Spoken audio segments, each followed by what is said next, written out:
Civilian-led predator hunting has become a growing online phenomenon, often framed as a response to fears about child exploitation and institutional failure. But advocates warn that when civilians assume investigative roles reserved for law enforcement, the result can be harm, not protection. At the center of this investigation are allegations involving Ramon Ontiveros, an El Paso-based individual who publicly portrayed himself as a watchdog targeting sexual predators online.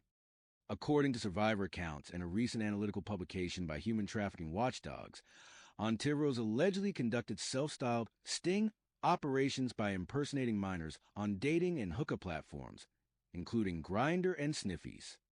Survivors allege that these interactions involve the transmission of sexually explicit images of real teenagers. If substantiated, legal experts say such conduct would meet the definition of possession and distribution of child sexual abuse material, commonly known as CSAM, under both federal and Texas law. U.S. law is explicit. There is no civilian exemption that permits the creation, possession, or distribution of child sexual abuse material, regardless of intent, moral framing, or claimed investigative purpose. Even law enforcement officers operate under strict judicial oversight, evidentiary controls, and minimization rules designed to prevent the reproduction of exploitative material. Civilians operating outside those frameworks do not have legal authority to handle such material. Courts have repeatedly held that the harm of CSAM lies not only in its creation, but in its continued circulation, each transmission constituting a new act of victimization.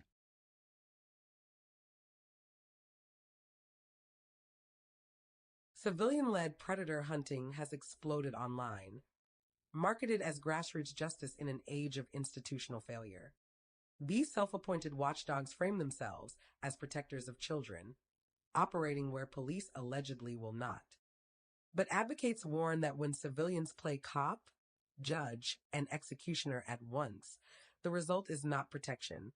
It is often replication of harm. At the center of this investigation are allegations involving Ramon Ontiveros, an El Paso-based civilian who publicly branded himself as a predator hunter while, according to survivor accounts, engaging in conduct that mirrors the very crimes he claimed to expose. According to survivors and a recent analytical publication by human trafficking watchdogs, Ontiveros allegedly ran self-styled sting operations by impersonating minors on dating and hookup platforms, including Grindr and Sniffies. These were not controlled law enforcement operations. Survivors allege that during these interactions, Ontiveros transmitted sexually explicit images of real teenagers, images that, if verified, constitute child sexual abuse material. Legal experts are unequivocal. If substantiated, this conduct would meet the statutory definition of possession and distribution of child sexual abuse material, or CSAM, under both federal and Texas law. Intent does not matter. Moral branding does not matter. There is no good guy exception written into the statute. U.S. law draws a bright line.